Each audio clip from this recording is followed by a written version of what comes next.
Tav Shabbat Lechaim, qu'on ait une semaine de Gdusha, de Simcha et tout le bas. Voilà, qu'on ait une semaine de bien véritable, bien tangible et véritable, comme le Rabbi nous dit, nous bénit. Un bien que l'on puisse intégrer dans nos kelim, dans nos réceptacles d'expression. Et les réceptacles d'expression, c'est l'essentiel, c'est-à-dire que l'on soit non seulement quelqu'un qui est capable de recevoir, mais quelqu'un qui est capable de donner. Et c'est finalement, c'est ça le sujet de Surat HaOmer. Voilà. Je pense à quelque chose, si vous voulez. Du silence de Dieu pendant la Shoah. C'est justement le sujet auquel le Rabbi a dit qu'on n'a pas de réponse.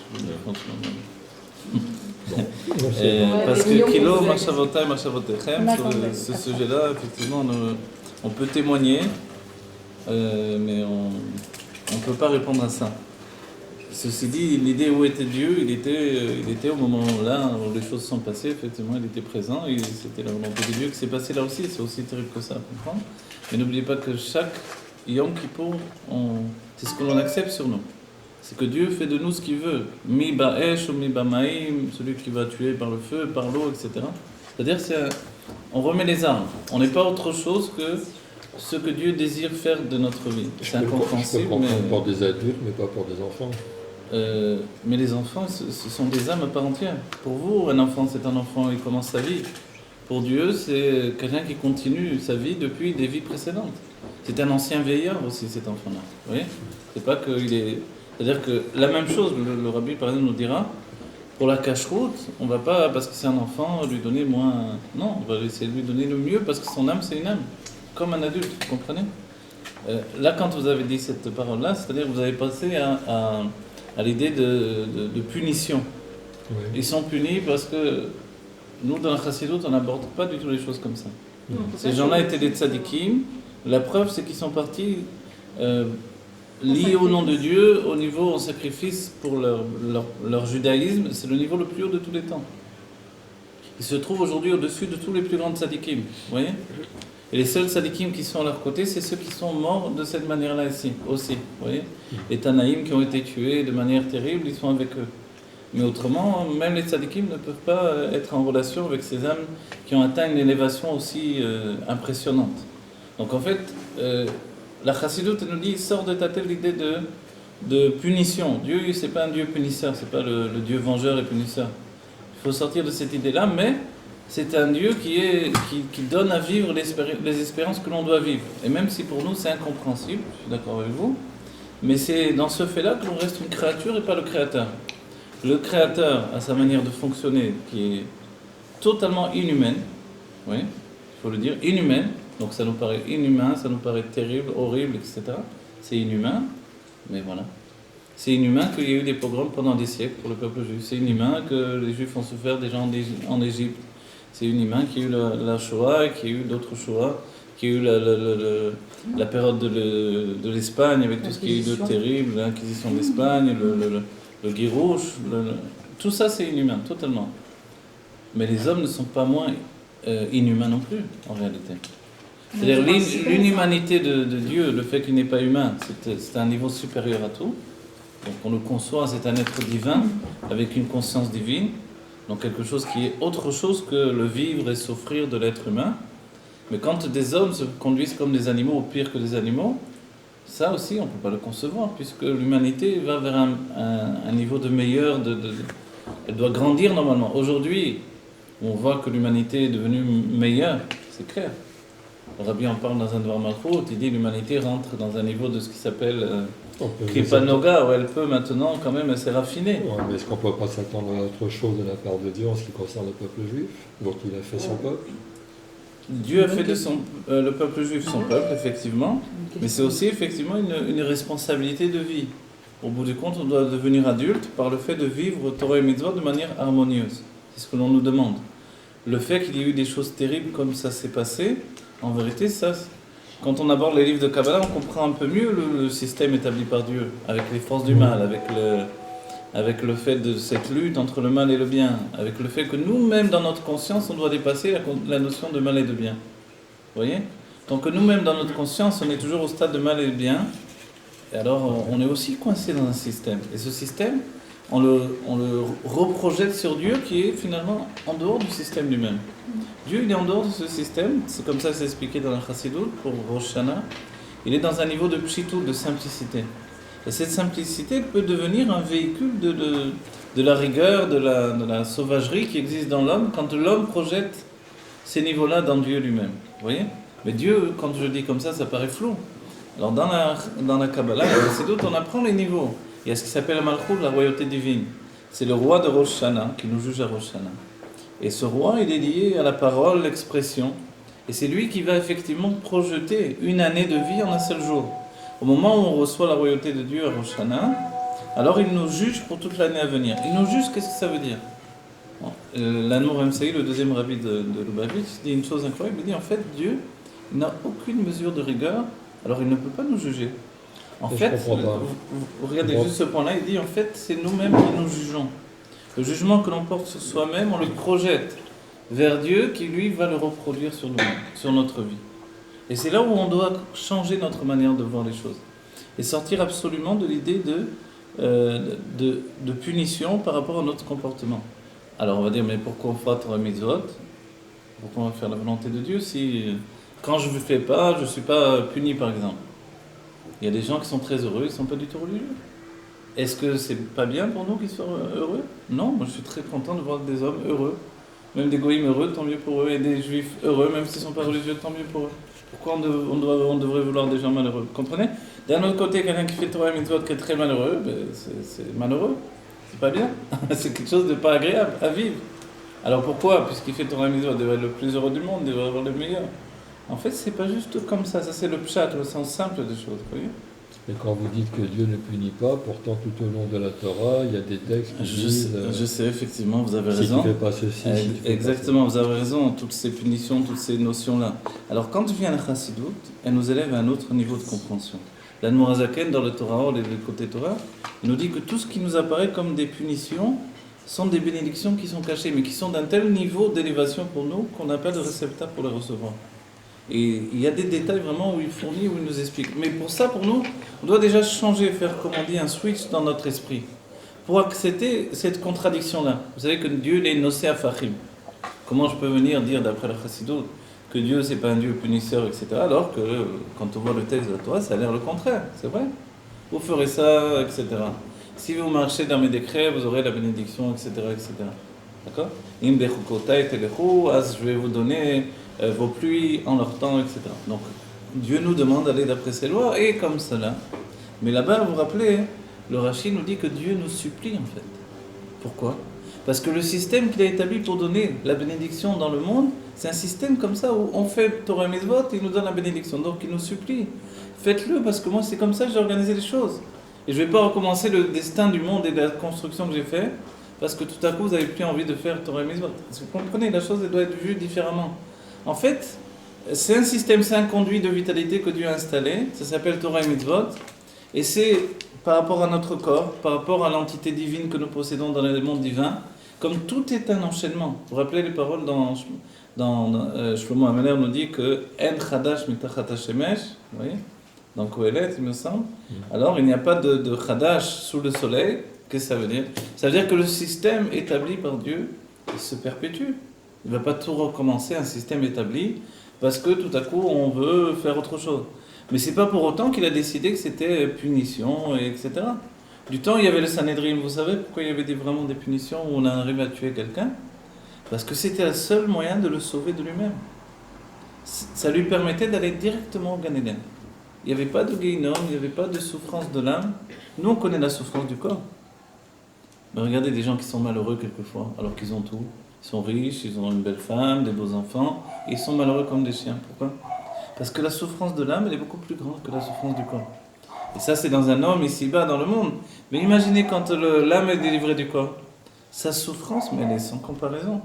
Elle a une notion infinie, une souffrance infinie. Et ça, c'est pour ça que Dieu, il dit, je vais abréger tes souffrances.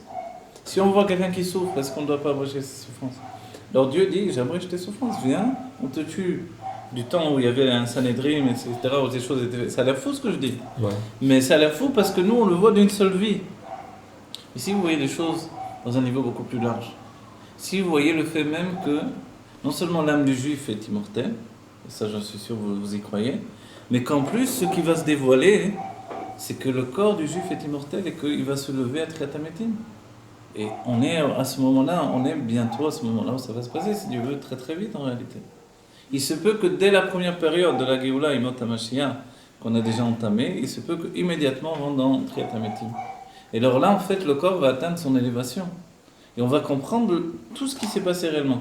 Ce que je vous dis, c'est pas excuser, ni Dieu n'a pas besoin de mes excuses, ou il n'a pas besoin de rien du tout, ni que je vienne l'asdikoto, comme on dit en hébreu, c'est-à-dire le justifier. Dieu n'a pas besoin de justification. C'est une chose, je vais vous dire, que j'ai installée dans ma vie depuis longtemps. Malheureusement, moi j'ai un ami, le pauvre, il connaît beaucoup de chassidoutes, mais il est toujours en lutte avec Dieu. Il est en lutte avec Dieu. Mais moi j'ai installé, je vais vous le dire franchement, dans mon être, depuis très longtemps, et en plus quand j'ai étudié la Kabbalah, quand j'ai étudié Sharagil Goulim de Harizal, c'était clair et net que Dieu il fait ce qu'il veut. Il fait ce qu'il veut, on n'a pas à dire... il n'y a pas de compte à nous rendre d'un certain point de vue. Pourquoi ? Parce que sa conscience des choses, elle n'est pas humaine. C'est pour ça que le Rabbi répondra sur le sujet de la Shoah. Pourquoi ? Le Rabbi a répondu Kilo marchavotai marchavotechem.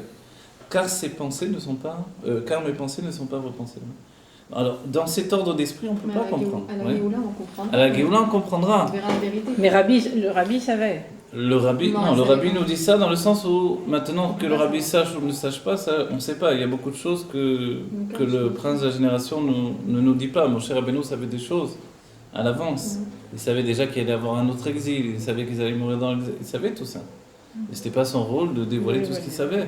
Mordechai, vous savez qu'il est écrit dans la Kabbalah, qu'il savait déjà tout ce qui allait se passer. Et quand même, on a vu Mordechai avec la cendre sur la tête, en train de jeûner, déchiré, avec un sac sur les épaules, etc.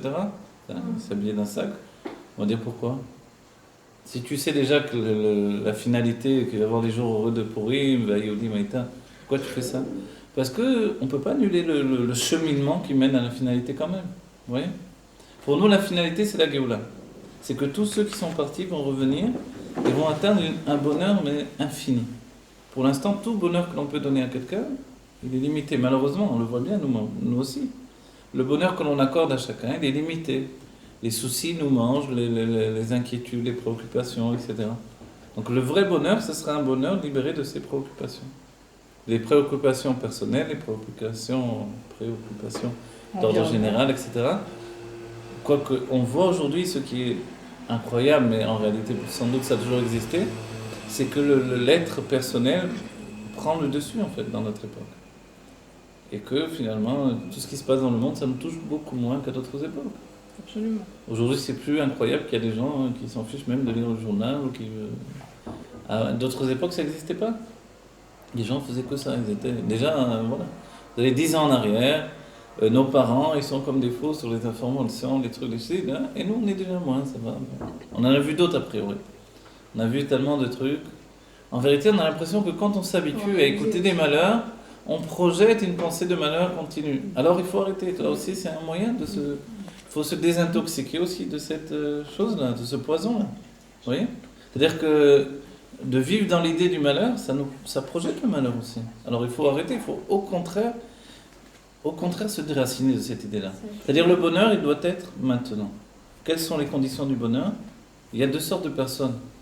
On dit une personne qui se retourne sur sa vie passée et qui, effectivement, a une vision aigrie de sa vie, ou une personne qui se retourne sur sa vie passée et qui sait qu'il a fait de son mieux et que finalement, tout ça, c'était pour le bien quand même s'il n'a rien compris de tout ce qui s'est passé. Et en réalité, on dit Avraham, il y a un passage qui nous dit « Avraham baba yamim » Avraham vient avec tous ses jours. C'est-à-dire qu'il n'y a pas eu un seul jour de sa vie qui n'a pas été vécu intensément. Et ça, c'est vraiment c'est ce qui nous donnera le bonheur, déjà aujourd'hui. Dans notre vie, c'est ce que l'on appelle devenir un être pnimi, un être intérieur. Et ça nous permet de réussir toutes choses en réalité. C'est-à-dire que quand je fais quelque chose, je me donne totalement. Et à ce moment-là, en vérité, je verrai que je réussis des choses. C'est-à-dire que je provoque quelque chose. C'est pas insensible, même si peut-être j'ai pas une répercussion humanitaire, globale, internationale, mais quelque chose s'est passé. Ce quelque chose, un jour ou l'autre, il va percer. Vous voyez ? C'est-à-dire que si j'ai en moi une lutte avec ce qui s'est passé dans le passé, il faut résoudre ce problème-là. comment on peut arriver à le résoudre? Alors il faut tirer des conclusions que finalement, il faut peut-être témoigner de ce qui s'est passé, mais être capable également de se retourner vers le futur et de vivre intensément le présent. C'est dur, je ne vous dis pas que c'est pas dur, mais c'est la meilleure chose à faire parce qu'il n'y en a pas d'autre. Comment je peux vous dire vous savez, on peut être effectivement malheureux de passer des choses, etc. Mais il y a des gens qui ont été très malades aujourd'hui. Vous voyez ? Moi, je sais que j'ai grandi avec une mère optimiste. Toujours optimiste. Malgré qu'elle a eu, finalement, elle a été très malade, etc. Et finalement, elle est toujours optimiste. Et toujours, tout va bien, Dieu merci, parce qu'elle a une grande foi en Dieu. Malgré tout, elle a eu la maladie, etc., s'en est sortie. Mais toujours avec un grand optimisme. Et ça, c'est quelque chose, c'est une leçon de vie, finalement. Parce qu'elle est simple, elle ne va pas s'inventer des choses. Elle cherche toujours à être heureux, à être ordonné, à faire que les choses soient bien, à faire que la vie soit belle et propre, etc. Et que finalement, quand on vit dans cette optique-là, le monde est meilleur, même quand on a passé des grandes souffrances. Les gens ne sont pas exempts de souffrance en vérité. Tout le monde souffre. Les sages nous disent, dès qu'un enfant naît, il commence à mourir, parce que c'est un système. Dès qu'il naît, il commence à mourir. Et en réalité, ça veut dire qu'il commence à souffrir aussi. Malheureusement, il a toujours quelque chose, le pauvre. Et quand on grandit, on ne s'arrête pas, on a toujours quelque chose, et on a ça. Et après, etc., le temps passe. Pourquoi on a toujours quelque chose? Parce que finalement, ça fait partie du système de vie pour l'instant. Et ça, l'exil.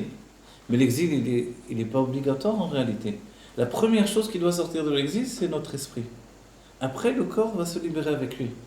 Le cœur et tout notre être vraiment. C'est-à-dire jusque vraiment aux ligaments les plus profonds dans notre inconscient. Mais il faut déjà commencer à sortir l'esprit déjà du passé en réalité. On peut vivre toujours avec le passé. Je ne vous dis pas qu'il faut nier le passé, pas du tout. Loin de là. Mais il faut voilà, vivre le présent pour ce qu'il est. Vous avez une belle famille, grâce à Dieu. Vous avez des petits-enfants, des enfants. Vous avez une femme avec qui vous êtes bien, etc. Et ça peut être encore mieux, etc. En fait, il y a de quoi être heureux. Le passé, avec ce qu'il a été, il ne doit pas vivre au présent pour nous gâcher la vie au présent. Vous voyez ? Donc en fait, il faut déraciner une part du passé qui nous empêche d'être heureux au présent. Et c'est une décision dans l'âme. C'est une décision profonde à prendre. Faire les chaim. Oui, les chaim, moi aussi je vais boire un petit coup là, parce que c'est important ce moment que vous dites là. Tu veux que je sorte un truc pour les femmes un petit peu? Tu veux oui, ça? on va boire, Ah, quelque chose, oui, on va boire un petit quelque chose. Il y a du Porto si tu veux. C'est important, oui. Bah vas-y, je vais chercher le portable. Non, c'est important ce que vous avez dit. Il faut une décision à prendre, déraciner dans notre âme, dans la neshama, un traumatisme du passé. Exactement, mais c'est qu'une décision, vous savez, ça a l'air fou ce que je vous dis. Je me suis rendu compte que quand on décide dans notre vie, quand on décide, on peut tourner des pages qui paraissent impossibles. Et même si vous allez voir un psychologue, vous allez faire des années de psychanalyse, au bout du compte, pourquoi? Non, au bout du compte, pourquoi? Pour prendre une décision. Comprenez? Alors en réalité, si vous prenez le devant et que vous la prenez déjà vous-même, cette décision. Et la décision, c'est pas une décision structurée, c'est une décision comme ça. Une décision dans l'être. Comment vous dire les choses? Oui, mais peut-être qu'il y a quelque chose qui l'en empêche. Je sais bien qu'il y a quelque chose a priori qui l'en empêche, mais parce que ceux qui ont vécu... Ça n'a pas d'incidence sur ma famille propre. Celle-là pour d'autres choses, mais pas sur ma famille. Grâce à Dieu, c'est un grand bonheur. C'est un grand bonheur. Est-ce qu'on s'autorise à avoir droit au bonheur quand on a eu de la famille qui vient de là-bas? Voilà, c'est ça. Tu veux ça? Est-ce qu'on se donne le droit... Ah, c'est merveilleux ça. Est-ce qu'on se donne le droit au bonheur, tu vois? C'est difficile de se dire qu'on peut être heureux et avoir... Alors qu'il y a eu des... Voilà, c'est un traumatisme. C'est ce que j'écris dans la pièce que je suis en train d'écrire, je parle de ça là-bas. Effectivement, est-ce que les survivants ont droit au bonheur ou que Dieu préserve le contraire? En réalité, il y a une réponse qui est donnée par les survivants eux-mêmes, c'est que c'est en devenant un être heureux, positif et épanoui que on reconstruit le bonheur qui n'a pas eu, qui est parti, quoi. En vérité, sachez, regardez, une âme, qu'est-ce que c'est? Une âme, c'est une expérience de vie. Une expérience de vie pour l'âme, c'est de venir s'habiller dans un monde, dans la réalité, et de passer dans ce monde une expérience qui aboutit à comme une certaine élévation, comme une effluve de vie qui va monter vers Dieu. Vous voyez, quand on portait les animaux sur le misbéach, c'était la même chose. Dieu a jamais voulu un animal, il s'en fiche, il ne mange pas. Il voulait le sang, c'est pas un vampire, il s'en fiche du sang aussi. Alors qu'est-ce qu'il voulait ? Il voulait la chaleur qu'il y avait dans le sang. Cette chaleur, c'est la chaleur de la vie. Et cette chaleur de la vie, c'est la chose la plus précieuse et importante que nous avons. Et ça, en réalité, pas simplement d'après le judaïsme, mais d'après vraiment tous les courants de vie, d'après même, je pense, d'autres courants, d'autres milieux, d'autres peut-être religions. C'est-à-dire que la chaleur de la vie, au bout du compte, c'est la vérité. C'est la réalité qui fait que toutes les pensées les plus poussées, mais qui ne se réalisent pas dans une réalité heureuse, à quoi ça sert ? Vous comprenez ? On en revient à ça. Les époques ont passé, les siècles ont passé, les religions, les grandes civilisations. En réalité, c'est quoi la finalité ? La finalité, c'est comment aujourd'hui je suis heureux avec tout ça. Vous comprenez ? C'est-à-dire que ce qui s'est passé dans le passé est un moyen que Dieu a mis en place pour aboutir à un bonheur au présent. Et ça a l'air faux ce que je dis, parce que mais si mon passé, c'est un passé de destruction, en réalité, c'est parce que c'est un passé de destruction que j'ai une obligation d'être heureux. Pourquoi ? Parce qu'ils n'ont pas pu être heureux. Alors je dois être heureux pour eux, parce que moi je suis vivant. Ce bonheur, je dois le construire, parce que si je me sens une dette, à un tel degré que je porte avec moi une douleur perpétuelle que je porte parce qu'il y a une douleur qui a été vécue au passé, et que dans ma neshama, je la porte avec moi, et psychologiquement, je n'arrive pas... En réalité, il faut penser différemment. Parce que ces gens, ils voulaient qu'une seule chose, être heureux. Qu'est-ce qu'ils auraient préféré ? Être heureux ou ce qu'ils ont vécu ? Alors non, évidemment, ils auraient voulu être heureux. Alors pourquoi, quand l'occasion nous est donnée d'être heureux, on ne le ferait pas ? Ça aussi, c'est pour ça que je vous ai dit, c'est une décision dans l'âme. C'est une décision psychologique, c'est pour ça que c'est dans l'âme. Et personne ne peut la prendre après, à part moi-même. Je dois décider que je dois être heureux. Et dans les familles, il n'y a pas besoin même, c'est terrible ce que je dis, il n'y a pas besoin même de la Shoah pour vouloir être malheureux. Regardez les catastrophes. Regardez dans le monde les Dota Mizrah, les Tunisiens, les Algériens, les Marocains. Quoi, ils sont plus heureux ? Pas du tout. On a l'impression qu'ils sont aussi des enfants de la Shoah. Mais ils n'ont pas vécu ça. Pourquoi ? Alors ils sont aussi des traumatismes. Et ils portent avec eux une sorte d'impossibilité d'être heureux. Parce que voilà, le monde n'était pas habitué à être heureux véritablement. Le monde était fait de grands malheurs, et ces grands malheurs, ils étaient aussi une mentalité. Alors c'est pour ça qu'est venue la chassidoute à un certain moment pour vous dire, ça suffit. Il faut sortir de cette mentalité du malheur. Vous voyez ? C'était ça l'idée du Baal Shem Tov qui a ramené la joie de vivre. Il a dit, il faut chanter, il faut être heureux, il faut s'épanouir, il faut s'exprimer. Alors c'est sûr qu'il faut trouver des moyens d'expression. Peut-être écrire, vous voyez ? Quand on est quelqu'un d'intelligent, de cultivé, il faut écrire. Il ne faut pas avoir peur de le faire. Il faut écrire, il faut projeter. Si écrire le sujet lui-même, c'est trop difficile. Alors venez, il faut le projeter dans des histoires, dans des choses. Vous voyez ? Finalement, on a un moyen. C'est aussi ce qui s'appelle le transfert dans la psychologie. On transfère sur une personne, on transfère sur des textes, on transfère sur des... Mais on transfère finalement. Ce transfert, c'est le moyen de voir la chose chez l'autre. Vous savez, dans la psychologie traditionnelle, le psychologue, il représente la personne sur qui je vais faire un transfert de mes parents, de mon père, de ma mère, de ci, de là, et je vais pouvoir résoudre mon problème parce que finalement, à travers lui, je me confronte à ceux avec qui j'ai vécu des traumatismes. Et en vérité, ce transfert-là, il peut se faire d'autres manières. L'Anne Morazaken nous dira, Ukne lecha chaver, achète-toi un ami, c'est quoi ? Ukne lachon kane, c'est la plume. Achète-toi une plume et écris. L'écriture, ça fait un grand bien. Parce que là-bas, on peut confier des choses. Imaginez Elie Wiesel s'il n'aurait jamais écrit. Mais c'est sûr il serait mort dans son enfermement. Excusez-moi, je suis désolée. Je vous en prie.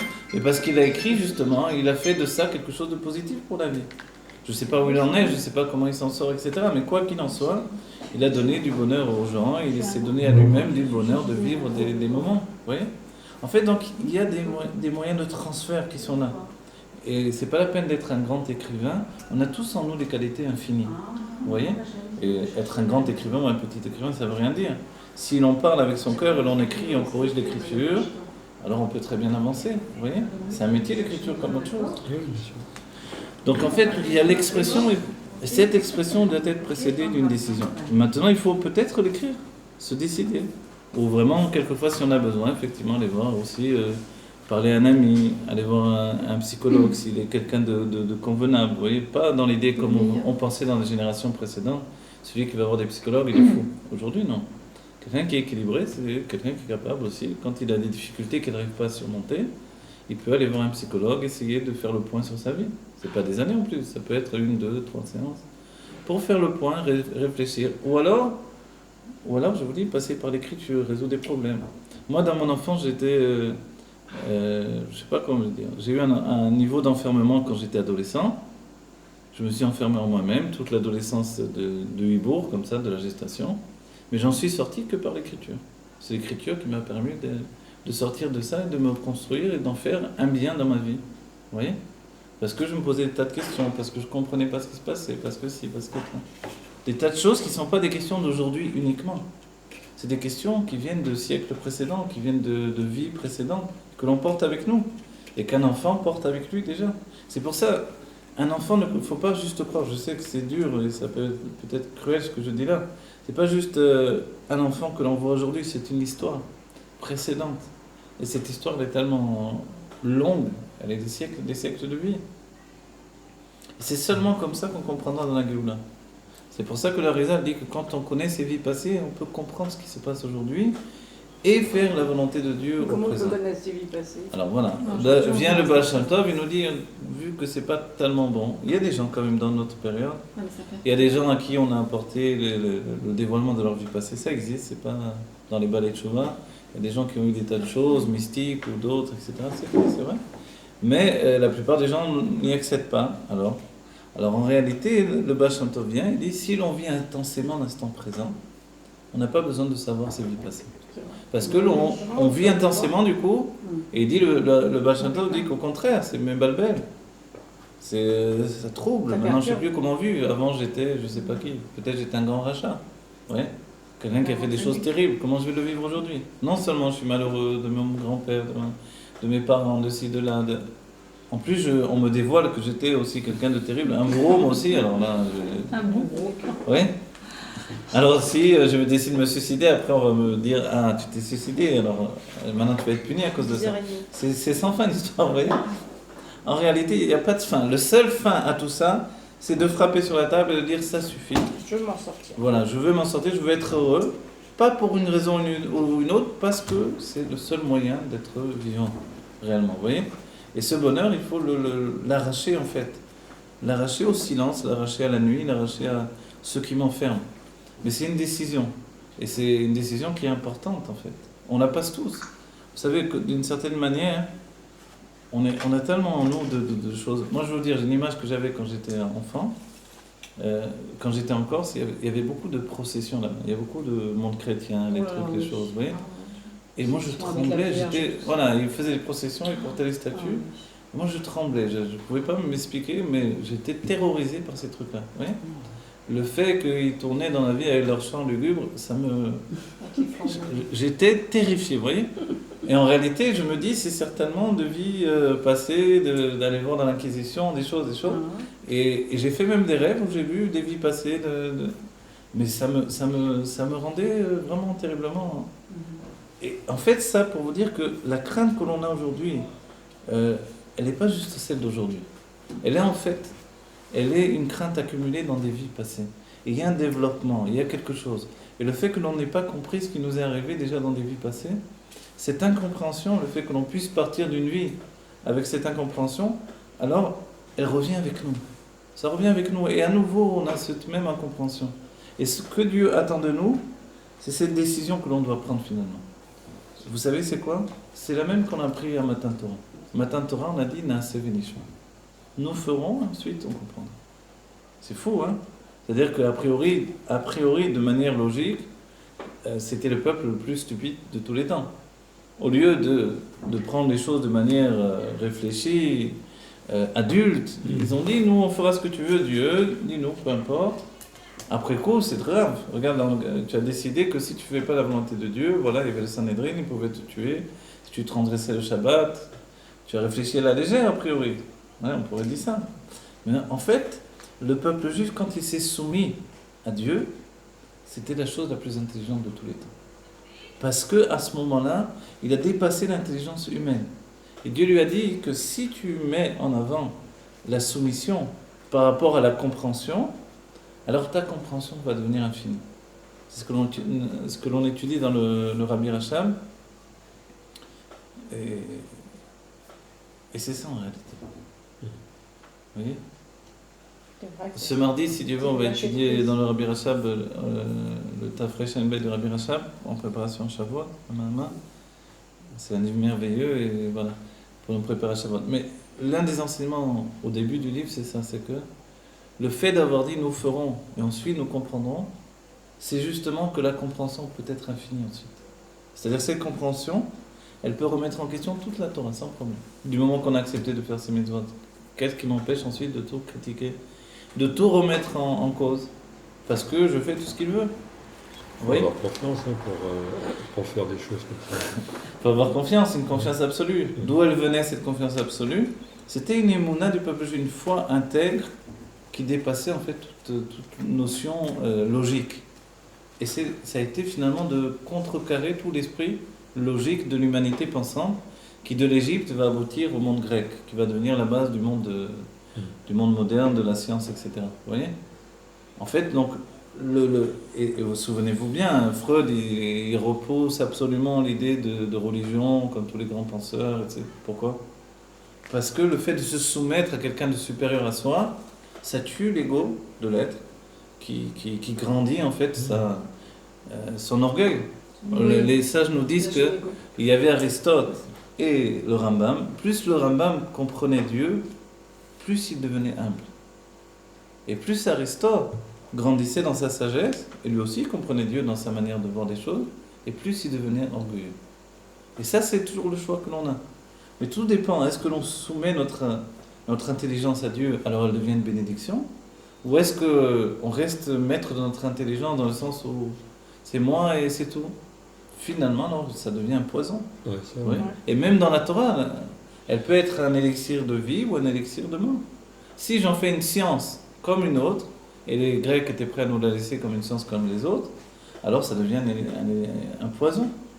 Si j'en fais au contraire un moyen de grandir mon être par la soumission à un être céleste qui n'est pas né, qui ne mourra jamais, qui n'est pas dans l'ordre des choses, alors là je deviens un être totalement débarrassé de toute structure humaine qui m'enferme, y compris finalement la morale humaine. La morale humaine, on en a besoin pour vivre, mais c'est mieux pour nous d'accéder à une morale divine finalement. Et cette morale divine, elle nous dit elle-même que finalement, d'être un homme bon, c'est une bonne chose. C'est la fausse que je dis là. On peut dire, mais d'être un homme bon, les goïms aussi disent ça, tous les peuples du monde. Oui, mais quand je le fais moi, parce que la Torah me le dit, c'est une autre chose. C'est une autre entité, c'est une autre situation, c'est devenir un être humain parce que c'est une ordonnance de Dieu. Du coup, c'est quelque chose de divin en fait. Comment vous dire? Quand la Torah nous dit Derer Eretz Kadma la Torah, donc le chemin des hommes, c'est-à-dire d'avoir un bon comportement, d'être poli, d'être un être bien quoi, dans le monde, ça précède la Torah. On va dire, alors, mais ça contredit tout ce qu'on a vu auparavant. Dans ce cas-là, si on avait fait des Eretz, on n'aurait pas accepté la Torah a priori. En fait, Kadma la Torah dans le sens que finalement, c'est quand la Torah me dit que des Eretz Kadma la Torah, alors ce que j'avais de bien en moi, dans le côté humain, dans mon humanité, dans mon éducation, je peux le vivre finalement au quotidien. Je ne dois pas avoir peur. Et je dois même être capable de dire que si la Torah me rend un être orgueilleux, elle me rend quelqu'un de froid, quelqu'un qui est devenu insensible aux douleurs des autres hommes, c'est que peut-être j'aurais mieux fait de ne pas étudier la Torah dans ce cas-là. Vous voyez ? Ça, il faut être capable de le dire. Parce que Dieu a dit Dereres Kadma la Torah. Donc Dieu nous dit, c'est bien la Torah, mais une Torah qui te rend plus humain. Et qu'est-ce que c'est cet être plus humain finalement ? C'est un être qui a accepté, entre guillemets, la décision de Dieu qu'il a pris de mener toutes les choses vers un niveau adulte. Le monde doit devenir adulte. Qu'est-ce que c'est un monde qui devient adulte ? C'est un monde qui commence à comprendre son propre fonctionnement. Il y a l'humanité qui a fonctionné au hasard pendant des siècles, il y avait les grands sages qui ont essayé de limiter les dégâts tout le temps, de nous donner le meilleur, et puis c'était difficile. Mais les âmes étaient plus élevées. Aujourd'hui, nous avons des âmes plus petites, mais nous avons les clés de la compréhension. Le monde n'est plus un monde qui va au hasard. Les gens passent par des écoles, des universités, donc les gens deviennent meilleurs forcément, puisqu'ils rentrent dans des normes de compréhension où effectivement il vaut mieux vivre de manière correcte. Ensuite, il y a la psychologie qui nous aide à une époque, c'est une bénédiction. Le rabbi, lui-même, il a étudié la psychologie. Donc si le prince de la génération a étudié et eu un doctorat de psychologie, c'est qu'il y avait une nécessité également. C'est-à-dire, on ne peut pas dire non, c'est rien, c'est de la poubelle, c'est ça. Ce serait tellement plus facile s'il y avait que des gentils. Exactement, mais ce serait plus confortable s'il n'y avait que des riches aussi. Oui, c'est mais comment on ferait la mitzvah d'Avat Israël s'il n'y avait que des gentils? Vous voyez, s'il n'y avait que des gentils, il n'y aurait presque plus de mitzvah d'Avat Israël. Les gens en deviendraient agaçants. Et moi-même. Imaginez, je serais toujours gentil. Vous savez une chose incroyable dans notre vie, si nous-mêmes on est toujours que gentils, si on est toujours, même entre mari et femme, mais la vie elle devient absolument bête, stupide, elle est insipide. On va dire quoi, il faut être méchant? Non, mais il faut avoir aussi des moments où on a des crises d'humeur, des moments où on en a marre, des moments... Pas, ça veut dire que c'est pas ce moment-là où on se passe les nerfs sur l'autre, mais je veux dire que ça nous rend humains. Si on était toujours plane comme ça, de la même, vous voyez, alors la vie serait... C'est quoi cette vie? Elle ne ressemblerait à rien. Un peu triste. Ah, mais... Non, Ça ne veut pas dire de... Dans l'état, ce qui ne voilà. te convient pas. Voilà, dans l'état présent des choses, en réalité, en attendant la Géoula, dans la Géoula, on sera capable de s'élever, même quand les choses iront bien. Vous voyez? Aujourd'hui, disons que même quand les choses vont bien, des fois on peut avoir, on en a marre, on a envie que les choses bougent, etc. Qu'est-ce que c'est? C'est notre âme animale qui a besoin d'une vie plus intense. Et si on n'avait pas ce désir d'une vie plus intense, on ferait rien. Les artistes ne seraient pas créatifs, il n'y aurait pas d'amour dans les couples, on serait un père ennuyé pour ses enfants. Vous comprenez? C'est ça. S'il n'y avait pas un désir d'une vie plus intense, on n'aurait plus. Qu'est-ce qu'on aurait à donner aux autres? Comment je me mettrais par exemple à écrire un texte, un roman, une pièce de théâtre, si j'aurais pas envie d'une vie plus intense? Comment je pourrais faire un tableau si je suis peintre? Comment même je pourrais m'amuser avec mon enfant? Comment? Vous voyez? Finalement, il y a quelque chose, une vague dans la vie qui est une vitalité, une vague de vitalité, un désir d'intensité, mais c'est aussi un désir de Géoula. Vous comprenez? Si on serait toujours comme ça, évidemment, il n'y aurait rien. Notre vie serait vraiment stupide. Imaginez, j'écris un livre, un roman, où il ne se passe rien du tout. Tout va bien, du début à la fin. Qu'est-ce qui va acheter ce roman? Voilà, personne ne se dispute, tout le monde est gentil, il n'y a que des héros sympathiques. Ça va faire personne ne va acheter ce livre. Ça deviendra le terme. Ah, voilà. Et en vérité, c'est ça. Est-ce que les personnages les plus attachants qu'on a connus dans le monde, c'est pas aussi des personnages un peu canailles comme ça? En vérité, la Torah nous dit que Moshe Rabbeinu, il avait un côté comme ça. Et c'est ce qui l'a différencié même des Havot. Moshe, c'est plus le soumis à 100 degrés comme ça, comme les Havot. Il arrive et il rouspète. Il dit à Dieu, pourquoi tu m'envoyais moi? Je t'avais dit j'étais catastrophe. Je ne sais pas parler, j'ai fait que des bêtises. Regarde, le peuple juif souffre encore plus depuis que j'ai été annoncé la Géoula. C'est ce que tu voulais. Mais comment il se permet? Et Dieu lui dit, pourquoi tu peux me parler comme ça? Nous-mêmes, quand on parle à Dieu, on parle comme ça. Ah voilà. Et dans la Torah, on dit Moshe Rabbeinu était chauvin. Vous savez, les sages, il était chauvin. Ouais, il était chauvin. Il avait ce côté chauvin. Et même David Améler était chauvin. Vous savez? Il y a dans le Zohar, David Améler, il rigole avec Dieu. Il dit avec Dieu, ah tu sais Dieu, si j'avais voulu en fait, les épreuves que tu m'as données, je les aurais passées faciles. Hein? Comme ça il dit David Améler à Dieu. Et Dieu dit non. Et Dieu il a rigolé avec lui parce qu'il savait bien que bon, il ne peut pas passer des épreuves comme ça. Ouais. Mais on va dire comment il rigole comme ça avec Dieu? Parce que la proximité, ça doit pas... La proximité avec Dieu, ça ne doit pas tuer la personnalité. Absolument. Il y a des gens qui pensent comme ça. Il faut être religieux, c'est-à-dire, je rentre dans le cadre le cadre noir et blanc avec le vêtement noir et blanc, c'est que la pensée elle est comme ça, tout est... Non, on est des robots, alors c'est fini. On est mort, ça y est, c'est terminé. Non, en fait, l'être doit se développer. il doit s'épanouir, vous voyez. Et c'est pas terminé. C'est pour ça que la Chassidut dira c'est un chemin long et court. Long. La Chassidut Rabbah nous donne, depuis le Tanya, elle nous écrit tout. C'est un Shulchan Aruch de notre comportement jour le jour. Et normalement, on doit neutraliser notre âme animale. Il dit c'est même dans la nature de l'âme animale d'être neutralisée par l'âme divine. Normalement, notre intellect doit l'emporter sur nos sentiments. C'est dans la nature, nous dit le Tanya, de l'intellect de l'emporter sur les sentiments qui lui doivent être soumis à l'intellect. Alors qu'est-ce qui se passe?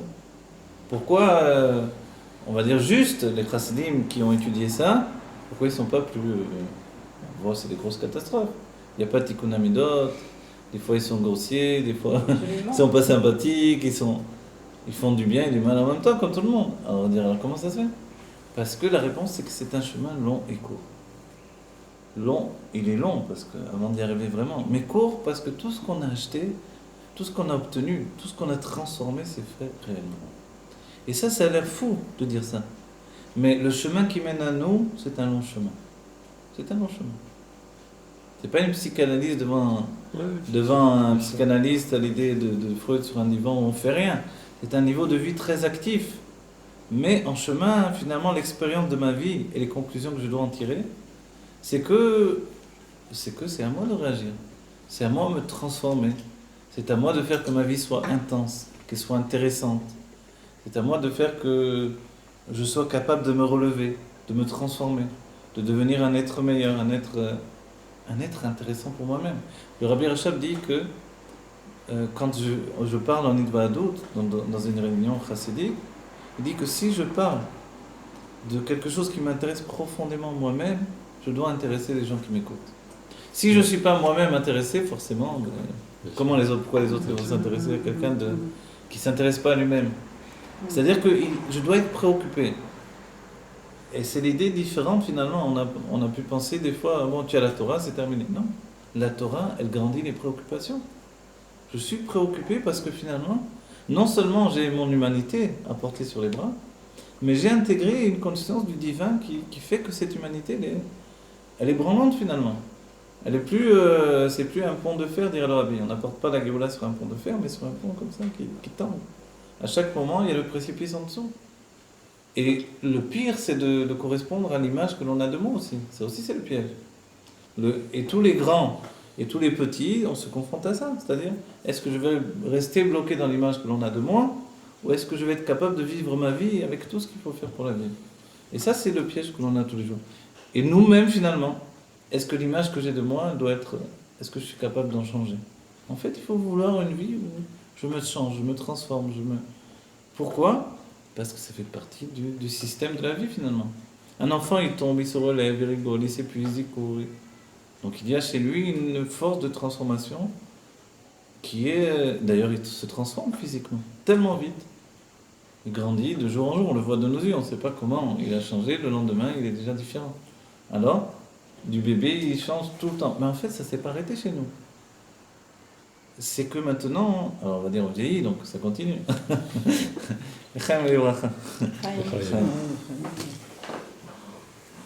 Mais en fait, cette force de changer spirituellement, elle est ininterrompue. Elle doit aboutir à quelque chose. À quoi elle doit aboutir? Elle doit aboutir à un être beaucoup plus épanoui. Si je ne suis pas épanoui, en fait, c'est la faute de personne. C'est pas la faute de ma mère, c'est pas la faute de mon père, c'est pas la faute de mes frères et sœurs. Pourquoi on va dire ça? On va dire oui, c'est la faute de tout le monde.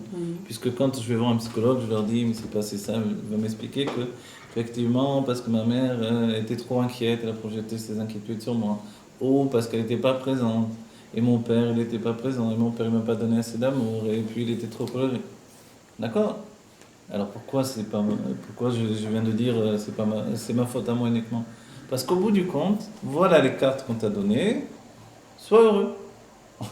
C'est-à-dire, où est-ce que j'ai lu ça? Je crois que c'est Amos Oz, je crois, qui écrit ça dans un livre où il raconte sa vie. Il dit, voilà les cartes qu'on t'a données, que finalement tu dois jouer avec les cartes. La seule chose que tu peux faire qui est de ton libre arbitre, c'est de jouer. Mais les cartes, tu ne les as pas choisies, les cartes qu'on t'a données. Donc les parents, l'Avdil, une parole de Sartre qui disait, on a les parents que l'on mérite. C'est horrible de dire un truc pareil, vous voyez? Mais ça veut dire quoi? En bien et en mal. Moi, par exemple, j'ai une amie vraiment très très proche qui a aussi connu, ses parents ont connu la Shoah, d'accord. Donc elle a été élevée vraiment dans certains traumatismes. Et c'est vraiment une amie proche que j'aime énormément. Et régulièrement, elle a des moments où elle tombe en dépression. Régulièrement, ça lui tombe dessus comme ça. Et c'est une femme qui aime la vie, qui aime donner, qui aime partager. Elle prend des cours de peinture, elle sort, elle adore, elle invite, elle est vraiment dans la simcha, quoi. Et puis tout à coup, ça lui tombe dessus. Et alors, elle doit prendre des médicaments. Et alors comment... Vous voyez, elle a des mauvaises cartes, elle a eu des cartes difficiles, mais elle a décidé d'être vraiment ouverte sur les autres, généreuse, d'aimer la vie, elle rigole, elle est drôle, elle a de l'humour, et tout à coup, paf. Et ça dure un certain temps quand même. Donc c'est très dur à vivre pour elle, c'est dur à vivre pour son mari. Alors qu'est-ce qu'on peut dire? Ok, moi je peux lui dire, voilà, t'as tes cartes et puis sois heureuse, mais apparemment c'est indépendant de sa décision. C'est plus fort qu'elle, quoi. Non, alors c'est pas indépendant. La décision qu'elle a prise, elle est bonne, mais cette décision, elle couvre pas en fait la part de son être qui est inconscient. Elle couvre que la part de son être conscient. Donc forcément, étant donné qu'elle touche pas l'être inconscient, donc ça rejaillit forcément. Puisque c'est pas. Doit faire, vous voyez, l'inconscient, c'est comme pour nous dans le judaïsme, on explique l'âme divine, elle se déverse sur nous. Maintenant, l'intellect, il peut pas tout gérer, donc il laisse passer. Il laisse passer, ça peut être dans les sentiments. Et c'est là où les sentiments se plongent, se gorgent d'inconscient, avec toutes les choses qui sont incompréhensibles, avec le désir de vivre, avec les impressions, avec les douleurs de l'âme, avec des choses que l'on ne comprend pas en fait. Et puis ça apporte la chute comme l'élévation, ça apporte les moments heureux. Et c'est ça peut-être qu'il faut lui dire. C'est que ces moments de bonheur, aussi bien que ces moments de chute, ils viennent du même rayonnement de son inconscient. Et croire que c'est deux choses différentes, c'est exactement la même chose. Simplement, il y a eu un partage qui s'est fait. Il faut qu'elle choisisse. Il y a une partie de l'inconscient qui a été gérée pour son bonheur, une autre partie qui est gérée pour la chute qui vient après le bonheur. Parce que c'est répétitif. Voilà, mais c'est répétitif parce que ça recommence un cycle. Un cycle avec des vagues. Qu'elle comprenne ça, ce qu'il vient de dire. C'est très bien. Elle a droit aussi. Maintenant, comment s'en sortir? Vous savez, ce qui est étrange, c'est qu'on veut assez souvent, malheureusement, uniquement quand on est juif, vivre les choses que de manière humaine. Or, c'est dévoilé dans le monde de la Torah de plus en plus, pnimite, intérieure, de la Torah qui parle de la psychologie, mais qui vient d'en haut. Cette psychologie qui vient d'en haut, elle commence par le Zohar, par les livres de Harizal, et puis elle aboutit vraiment par les enseignements de l'Admor Hazaken, ça devient vraiment intellectuel, et puis tous les Rebbeim, ce qu'au Rabbi Rachav, au Rabbi Yayat, ce Rabbi de notre génération, ils nous donnent vraiment de comprendre ce que l'on est depuis notre construction spirituelle. Aujourd'hui, le juif qui ne prend pas celui de comprendre également la construction spirituelle, c'est-à-dire en réalité ça veut dire comprendre Dieu et se prendre en exemple pour comprendre Dieu. Et quoi se prendre en exemple pour comprendre Dieu. C'est-à-dire que la manière dont je dois comprendre Dieu, c'est à partir de l'âme. Dieu, il est infini, donc je ne peux pas le comprendre uniquement de manière kabbalistique. Et c'est là où on avait peur, on disait celui qui étudie la Kabbalah, il peut avoir une chute, il peut avoir il peut devenir fou. Pourquoi? Parce qu'il n'y avait pas de kélim, de réceptacle, merci beaucoup. Il n'y avait pas de réceptacle humain pour transférer en fait cette conscience kabbalistique dans notre vie. Dès qu'est venue la chassidoute, elle nous a donné. Il y avait déjà dans le monde auparavant, dans des courants, dans le monde sfarade, ça existait. Mais la chassidoute l'a vraiment, par l'Admor Hazaken, codifié et nous donne du coup d'aborder notre psychologie, mais pas pour nous-mêmes. Du coup, ça devient vraiment quelque chose de débarrassé de toute néguia. Vous savez, je ne sais pas comment dire en français, néguia. Touché par la chose. Non, néguia, c'est que, par exemple, avec la plus grande intégrité, quand on va pour soi-même, pour faire quelque chose, on a toujours une néguia. C'est-à-dire, c'est pour moi que je le fais. Quand on vient étudier le divin, on veut comprendre Dieu, et que je suis l'exemple que je prends pour comprendre Dieu avec mon âme, finalement, je ne viens pas pour me comprendre moi-même. Et quand je me comprends moi-même alors que j'étais venu pour comprendre Dieu, c'est totalement désintéressé. Et du coup, en fait, ça devient d'un monde de bénédiction tellement absolue qu'il n'y a il n'y a rien de mauvais qui est sorti de tout ça. Quand je le fais du côté humain, uniquement psychologiquement, avec tout ce que je dis de bien pour la psychologie, il y a aussi un côté négatif. C'est quoi? C'est qu'une pensée humaine. Et le rabbi dira dans un mamar sur Yutet qui se lève, il dira, quand il y avait des livres de Moussar qui venaient de grandes âmes, des âmes de Hatzilut, des gens qui étaient comme le Reshit Chochma, qui a pris du Moussar d'après le Zohar, etc. Des livres comme ça, il n'y a rien de mal. Quoi que l'on fasse, c'est du bien pur et net. Par contre, il y a eu, dans le monde ashkénaze, des hommes de leur pensée intellectuelle ont sorti des livres de Moussar. Le rabbi dit ces livres-là sont des mélanges de bien et de mal. Vous voyez? Des grands courants de la Torah qui enseignent d'après ces livres-là, c'est du bien et du mal mélangés. Donc ça fait à la fois du bien et du mal. Donc les gens sont tous excités, enflammés, et après ils tombent très profond, parce qu'ils ont pris le bien et le mal.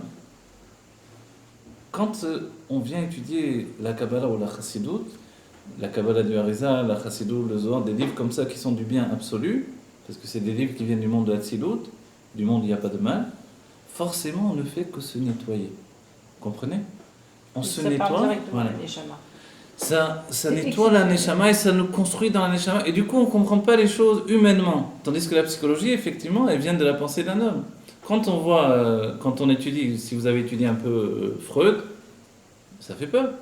À la fois, on voit que c'est une intelligence formidable et à la fois, il fait peur cet homme-là. De toutes les choses, il a une obsession qui est basée sur les rapports de l'homme et de la femme à un point tel que il empêche le monde d'avoir ce qui s'appelle la beauté de la mère et d'un enfant. C'est fini, on n'arrive plus à avoir la beauté que l'on avait auparavant avant lui. Entre une mère et un enfant, il nous a sali l'image de la mère et de l'enfant. Voilà. Donc qu'est-ce qui se passe avec ça? Il se passe qu'il a mis son âme animale au milieu, et avec tout le désir qu'il a projeté de son âme animale, il s'est fait un grand fantasme qu'il a projeté pour tout le monde. Parce que c'est qu'une pensée personnelle d'un être. Et cette pensée, c'est pas une vérité absolue. Il y a de la vérité dedans, mais il y a aussi du grand shaker mélangé, vous voyez? Donc en fait, c'est toujours comme ça quand l'homme qui est attaché au monde matériel et met son esprit, même s'il va jusqu'au bout, il y a du bien et du mal. La science, il y a du bien et du mal. Tout ce que l'on vit, Internet et toutes les avancées technologiques, c'est formidable, mais il y a du bien et du mal toujours. Oui, comment je peux l'aider, mon ami?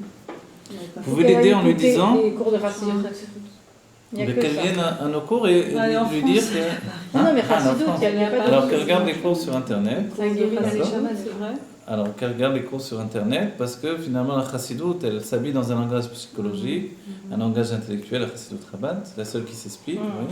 Les autres sont plus évasives parce qu'elles n'ont pas reçu de structure intellectuelle pour s'expliquer. C'est l'exemple que je donne. La première fois que j'ai entendu un cours de Chassidut, c'était Denis. Et j'étais allée seulement pour un anniversaire. Et j'étais captivée par ce qu'elle disait à un point, c'était inimaginable. Et quand je suis rentrée, j'ai dit quelquefois, il faut 10 ans d'analyse pour entendre ce que j'ai entendu en 1 heure. Même pas 1 heure. C'était exceptionnel. Mais tu étais préparée à l'entendre. Mais je ne sais pas. Après, Daniel m'a dit, je crois que ce soir-là, j'ai fait cours que pour toi. J'étais préparée pour Il y avait 50 personnes. Voilà. C'est beau, hein? En fait, c'est ça ce que l'on doit se rendre compte, c'est prendre vraiment, connaître la richesse de ce que l'on a reçu et l'utiliser. Et là, c'est vraiment qu'on peut se libérer de tous les traumatismes que l'on avait, mais c'est une décision, c'est ce que l'on a dit auparavant. Cette décision, elle est plus profonde que ce que l'on a pu penser. C'est-à-dire que la personne, elle doit comprendre, regardez, c'est essentiel de lui dire ça, c'est pas simplement qu'elle reçoit de son inconscient des forces qui lui donnent d'être heureuse pendant une période, elle reçoit aussi de son inconscient des forces qui ne peuvent pas être gérées par sa personnalité. Et alors, ça lui apporte une chute après le bonheur qu'elle a ressenti de vivre et l'intensité de vie. Ce qu'elle doit faire, c'est s'attacher à la compréhension de Dieu de plus en plus pour résoudre les choses non pas d'en bas, mais les résoudre d'en haut. Et ça, en vérité, elle verra qu'elle vit sous un autre mode de vie. Tant qu'elle vit sur un mode humain uniquement, forcément, on est sujet à la chute. Le monde est trop terrible autour de nous. Le monde, à chaque coin de rue, surtout si on vit en France, c'est encore plus terrible. Les esprits sont plus petits. Ici, au moins, on a la terre d'Israël, elle nous donne que l'esprit est plus large quand même, quoi que l'on dise. Même si au quotidien, on vit on est plus serré, etc. voilà, les esprits sont plus détendus, plus larges, etc. On ne perçoit pas, même dans la tefila, dans plein de choses, on perçoit Voilà, pas la même chose. dans beaucoup de choses, le divin est à portée de main. La Shrina, elle se trouve en Eretz Israël, etc. Donc alors on peut le vivre et on doit le vivre, etc. Mais quand on habite en France, c'est une autre histoire. Oui, c'est Nous, on une passe autre notre vie. temps à changer. Donc dès qu'on arrive à Paris, c'est pas du tout le même ressenti, ni dans la tefila, ni dans rien. Donc que Dieu nous donne de vivre correctement. Dans la Amen. tefila ici, Dans on les la rattache. Ouais. Voilà. Tous tes enfants avec toi. Quoi qu'il en soit, au bout du compte, on revient à cette idée-là, c'est que ça doit être une décision dans la nefesh. Les Israéliens disent Nafal à Simon. Vous connaissez cette expression? Avant, ils avaient des jetons de téléphone, ils appelaient ça la Simon. Et puis, quand le jeton, ils mettaient dans le téléphone, et le jeton, il ne tombait pas dessus. D'un coup, clink, on entendait ça et on pouvait parler. Vous voyez. Alors, l'expression, elle est restée Nafal à Simon, je peux commencer à parler. Vous voyez. C'est-à-dire qu'il l'utilise pour dire si quelqu'un ne comprend pas, on lui explique, tac, Nafala Simon, finalement tu as compris. Oui. En fait, souvent on croit qu'on a compris. On a compris partiellement. On aura vraiment compris quand on accepte la chose. Tant qu'on n'accepte pas, on a compris, mais ça ne nous intéresse pas de l'accepter. Pourquoi? Pour des tas de raisons, de choix personnels qui ne sont pas liés à simplement d'abord notre vie présente, et ça on ne peut pas le gérer, nos vies passées, d'accord, mais des tas de raisons aussi parce qu'on s'est habitué de vivre comme ça. L'habitude, c'est la plus grande et la plus terrible des choses. L'habitude, c'est notre ennemi acharné. Si on ne le tue pas, on ne tue pas l'habitude, c'est l'habitude qui nous tue, il n'y a pas le choix. Ça, c'est certain. Et il faut toujours, dans une famille, dans une vie, dans un couple, dans l'éducation, dans tout, il faut tuer l'habitude avant qu'elle nous tue. Vous voyez ? Ça fait un peu poétique ce que j'ai dit là, mais je sais pas, je trouve pas d'autres mots pour dire, mais c'est ça, c'est-à-dire. Imaginez à quel point c'est important ce que Imaginez, vous avez dit la chose. Moi, comme je suis écrivain, quand j'écris des romans, dès que je vois que je commence à baisser, hop, je donne quelque chose pour relancer la machine et que ça devienne intéressant à nouveau. Et en vérité, dans notre vie, c'est la même chose. Tout est comme ça, tout court, on refait les mêmes choses, des trucs. Dès que vous voyez que c'est comme ça, vite, il faut faire quelque chose. Relancer la machine. Voilà. Relancer la machine, et ça, on a besoin en fait, on a besoin de vie intensément. Et aujourd'hui, ce qui nous donne une vie intense, c'est aussi la Torah. Et la Torah, on va dire, pas non plus tous les niveaux de Torah me touchent, c'est comme toutes les âmes ne se touchent pas les unes les autres, et c'est comme des shidduchim, on ne peut pas marier n'importe qui avec n'importe qui. Donc alors on a des besoins dans notre vie, ou à un certain moment, si j'entends pas de la chassidut, Chabad, ça me touche plus. Alors qu'avant, ça allait bien, j'entendais des autres choses, des courants de Moussa ou de si, ça allait bien. Et à un moment, j'arrive plus. Pourquoi? Parce que Dieu veut que je m'élève aussi. Je touche quelque chose qui vient beaucoup plus m'expliquer qui je suis également. Et qui me donne à comprendre ce qu'est Dieu et comment m'avancer vers Dieu. Vous voyez? Pour moi, Dieu, c'est ma femme. C'est elle qui me relance sans oreille.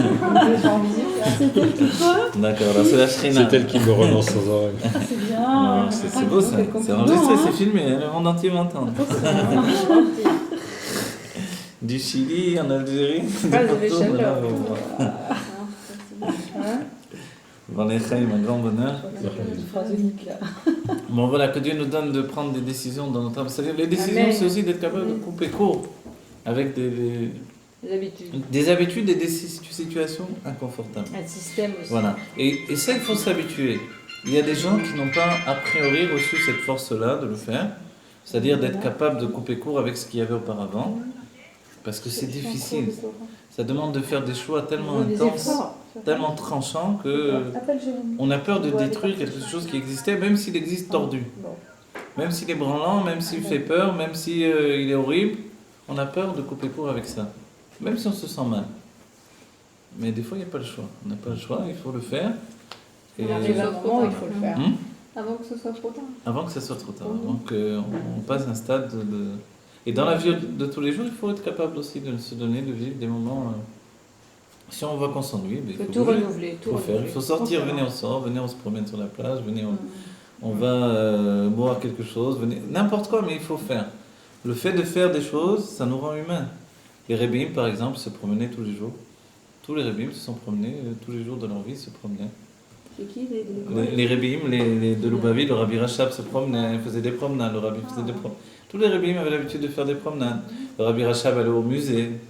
Le Rabbi Rayad, ça allait même à la fête foraine. Donc il y a le côté où, si on fait rien de notre vie, on a beau être un tzaddik, il faut aussi vivre dans le monde et finalement, les Rébim l'ont fait aussi en grande partie pour nous montrer que nous, on ne doit pas rester enfermés. Ni dans notre judaïsme, ni dans notre orthodoxie, ni dans quoi que ce soit. Vous voyez ? C'est bon ça. Voilà. C'est bon à savoir. Ça. C'est très important de vivre finalement, intensément. Tiens, chérie. La proximité qu'il y avait entre nos rébellions à nous au Maroc était extraordinaire. On avait une vraie proximité. Ça veut dire qu'on vivait avec eux, mais vraiment très proches. Il n'y avait pas ces séparations, ces distances.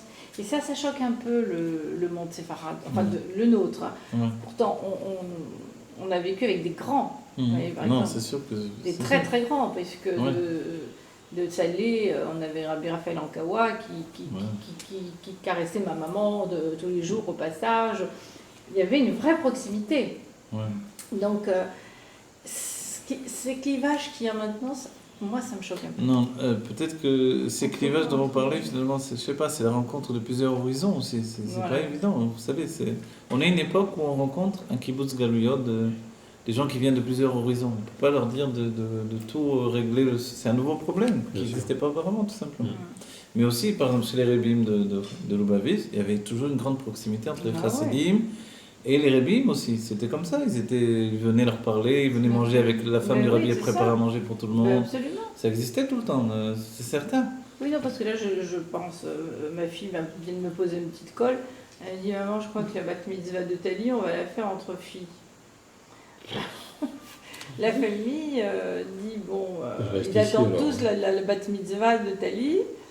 Et voilà, elle dit, c'est le choix de Tali. Elle veut la faire qu'avec des filles. Ah, avec ses copines, c'est ça. Lana, tu sais. Non, mais c'est pas ça, c'est que chez nous, on a toujours vécu dans un monde avec les rabbins et tout.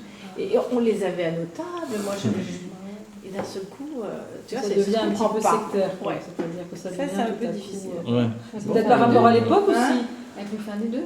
Oui, on va arranger le problème, mais c'est juste pour poser un... Voilà, mais si la jeune fille veut faire entre filles, en vérité, c'est parce qu'elle dit son avis et qu'il y avait des autres époques où elle disait pas son avis, tout simplement. Il y avait des époques où on ne demandait pas à la jeune fille qu'est-ce que vous voulez faire. On a fait les deux. Aujourd'hui, on lui demande. On lui demande, elle veut, c'est normal, absolument. Pourquoi elle voudrait être avec des garçons et des hommes? Non, les garçons, les gens de la famille, quoi, le père, l'autre. Oui, mais voilà, mais son rêve, c'est d'être avec ses copines. On a fait ça dans l'appartement des parents. Comme ça, parce que ses copines, elles ont fait comme ça. Et après, bon, mais il faut faire les deux, un petit truc au restaurant, dans le 16e du Pizzeria, et elle a invité que ses copines. Top, alors, peut-être on arrivera ce soir pour ce soir. On a dit des choses importantes, il me semble. Ce qui est important dans tout, c'est la décision d'être heureux. Cette décision, personne ne peut la prendre à part nous-mêmes. Et ces décisions, elles demandent un effort tellement colossal personnellement que s'il faut se faire aider, il faut se faire aider, mais quoi qu'il en soit, la décision au bout du compte, de la manière que l'on va décider de quelle arriver, elle doit jaillir de nous-mêmes. C'est-à-dire si je ne décide pas d'être heureux, j'aurais beau avoir toutes les excuses du monde et tous les antécédents pour être malheureux, etc. Ça ne changera rien, je suis malheureux parce que j'ai décidé d'être malheureux. Soyons heureux, et même si j'ai tous les antécédents pour être malheureux, je suis heureux, alors ça c'est voilà. J'ai fait quelque chose. Parce que sinon, c'est juste une cause à effet. Parce qu'il s'est passé ça et ça et ça, donc je suis comme ça. On a tous des raisons d'être tordus, d'être tristes, c'est vrai. Il y a toujours des culpabilités familiales et ça permet de rompre le cycle infernal. Voilà, il faut le rompre à un moment ou à un autre, cette décision-là. C'est très coupable quand on change comme ça. Voilà, il faut la faire, cette décision. Je vous le dis, dans toutes les familles, dans ma famille, dans la famille de ma femme, dans la famille, il n'y a pas besoin de chercher loin, hein. Je vous dis ça pour dire la proximité, comme c'est facile.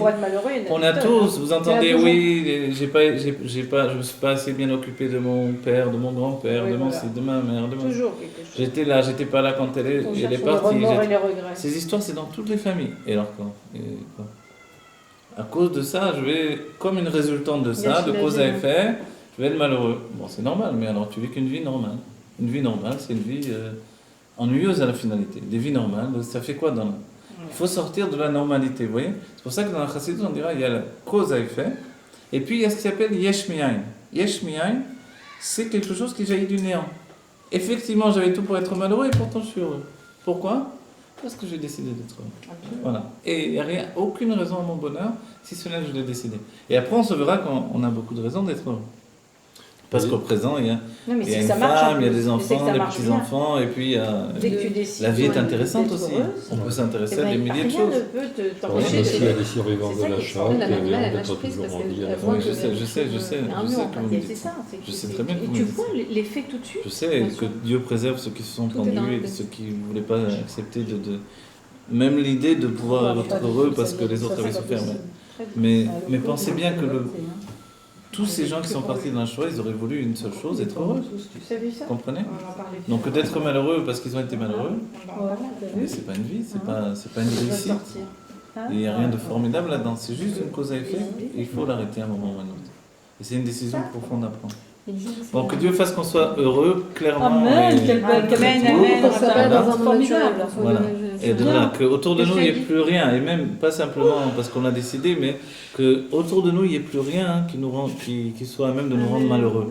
Mais en tout cas, il doit y avoir une fierté humaine. Vous voyez moi, je viens de Corse, les gens sont très fiers là-bas. Des fois, quand je vois des hommes qui s'abandonnent au malheur, ça me met un peu en colère comme ça. J'étais habitué à des gens fiers. Vous voyez, comment vous dire? Je supporte pas de voir qu'on baisse les bras. Voilà. J'aime pas quand on baisse les bras comme ça. Je me dis, mince, un homme, il doit être fier. Et c'est une chose importante. Et dans le judaïsme, il y avait cette fierté de Yehuda, des Shvatim, etc. Donc on l'a certainement transmis aux autres peuples. Et maintenant, nous, de la récupérer, on doit être fiers. Fier et fort. Voilà, l'Israélien, a priori, il a cette force-là. Donc on ne doit pas nous se laisser aller. Voilà, il faut cette fierté d'un homme qui est fort et qui est capable de passer les épreuves. Et après, finalement, ces problèmes, il va les dépasser parce qu'il a décidé de... Les Israéliens ont eu l'éducation pour ça. Ouais, ils ont eu une éducation où finalement, malgré la guerre, malgré le truc, il faut vivre intensément. Justement, les Israéliens, ils vivent intensément parce qu'ils ne savent pas ce qu'ils peuvent avoir d'un moment à un autre. Ils sont entourés d'Arabes et nous, on est Je Israéliens. vous assure qu'au Maroc, on avait cette joie de vivre tout le temps. Donc voilà, que Dieu fasse qu'on ait la joie de vivre, Et que qu'on n'ait pas besoin des le Arabes Rabbi nous a transmis. Hein? Qu'on n'ait pas besoin des Yikouvim pour être Voilà, qu'on n'ait pas besoin de juste une décision pour être heureux, que ça soit une réalité du bonheur pour tous les Juifs dans tous les temps, même tous les autres hommes. On ne veut pas que les hommes soient malheureux. S'ils sont heureux, ils auront moins ils auront moins d'idées de faire du mal aux autres. Les gens heureux ne sont pas occupés à faire du mal aux autres, ils profitent de leur bonheur normalement. Alors voilà, que les hommes soient heureux, que ce soit la Géoula, Bezrat Hashem. Amen. Amen. Amen.